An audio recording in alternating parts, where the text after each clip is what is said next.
Good morning, good afternoon, good evening.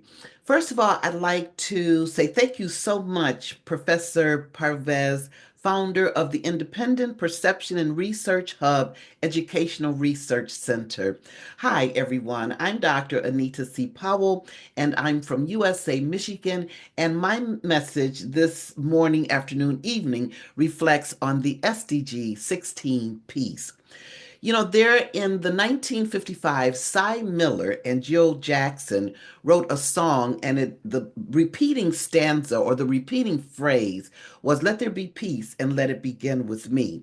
And what that means is that without peace on the inside individually, there cannot be peace on the outside as a collective consciousness. And to illustrate, in the 1960s and 1980s, the 60s in the state of Iowa and in the 80s in the state of Washington, there was an experiment called the Maharaji effect, wherein participants at one time they thought on a same consciousness and practicing transcendental meditation. Now, before the experiment, in both states at both times, they took stats of the crime rates that were within a particular city in each of those states. Then the participants participated in transcendental meditation, meaning they got together collectively and in the same consciousness thought of peace.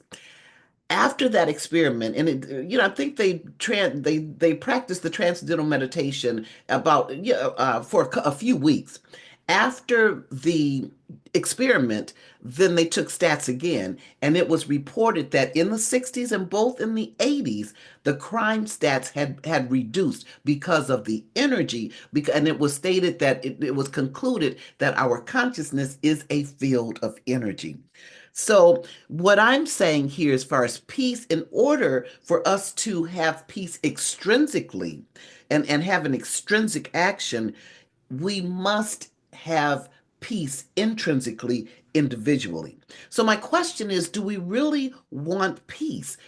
How much do we want it, and how often do we take assessments within the chambers of our heart and the portals of our mind? How much inner peace do we have? We can march together. However, if we're not one accord in thought and heart, then the vibration of the march is minimal.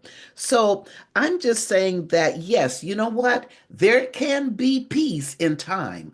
All it takes is a change of mind. And all it takes is that change of mind to come together as far as individual peace, and then to come together as a collective consciousness in collective peace. So yes, that's the message on peace. So let us get together. Let's really assess, do we want peace, and are we willing to do the work to assess our chambers of our heart and our portals of our mind? Thank you so much for listening. Blessings, peace, and love. I am Dr. Anita C. Powell.